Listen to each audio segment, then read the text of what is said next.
అమ్మా బుజ్జి, నువ్వు వాడుకోవాలి గాని మీ అమ్మ ఆడుచుకుంటుందే మాతో.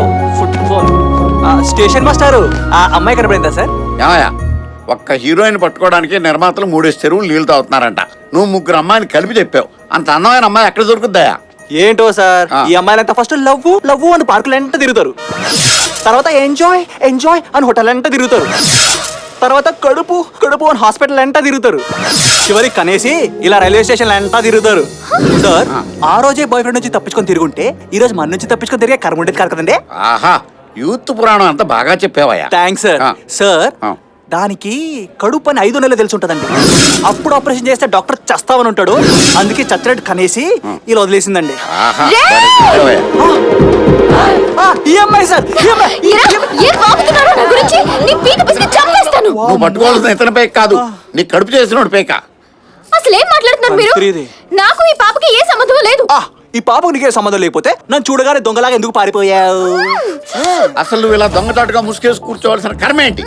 ప్లీజ్, నాది వేరే ప్రాబ్లం. ముందు నా మాట వినండి. ముందు మేము చెప్పేది వినవమ్మా. నువ్వు కడుపు చేయించుకోవడంలో తప్పు లేదు, కానీ తీసుకోవాల్సిన జాగ్రత్తల్లో తప్పు చేశావు. బాయ్ ఫ్రెండ్ తో తిరగడంలో తప్పు లేదు, బాయ్ ఫ్రెండ్ సెలెక్ట్ చేసుకోవడంలో తప్పులు ఎవరైనా చేస్తారు, కానీ దిద్దుకునే వాళ్ళే గొప్పవాళ్ళు. నేను ఇలాంటి తప్పులు ఎన్నో దిద్దుకున్నాను. మాస్టర్, మీ కడుపు వచ్చిందా? ఎవరు కావా? నువ్వు చెప్పమ్మా, ఎవరు నీ boy friend? Who is he? Tell me. చెప్పమ్మా, చెప్పు. నిన్ను మోసం చేసిన అబ్బాయి ఎవరో చెప్పు.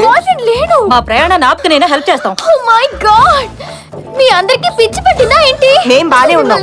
ముందు మీ బాబుని మీరు తీసుకోండి. మేడం, మీకోసం వెతుకుతున్నానమ్మా. ఇందాక ఆటోలో మీ సెల్ ఫోన్ మర్చిపోయారు. థాంక్ గాడ్, సమయానికి వచ్చావు.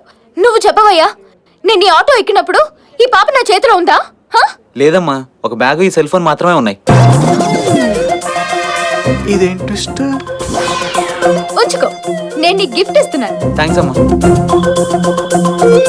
ఇందాకటి నుంచి ఓ రీల్ తిప్పారుగా, ఇప్పుడేం చెప్తారు?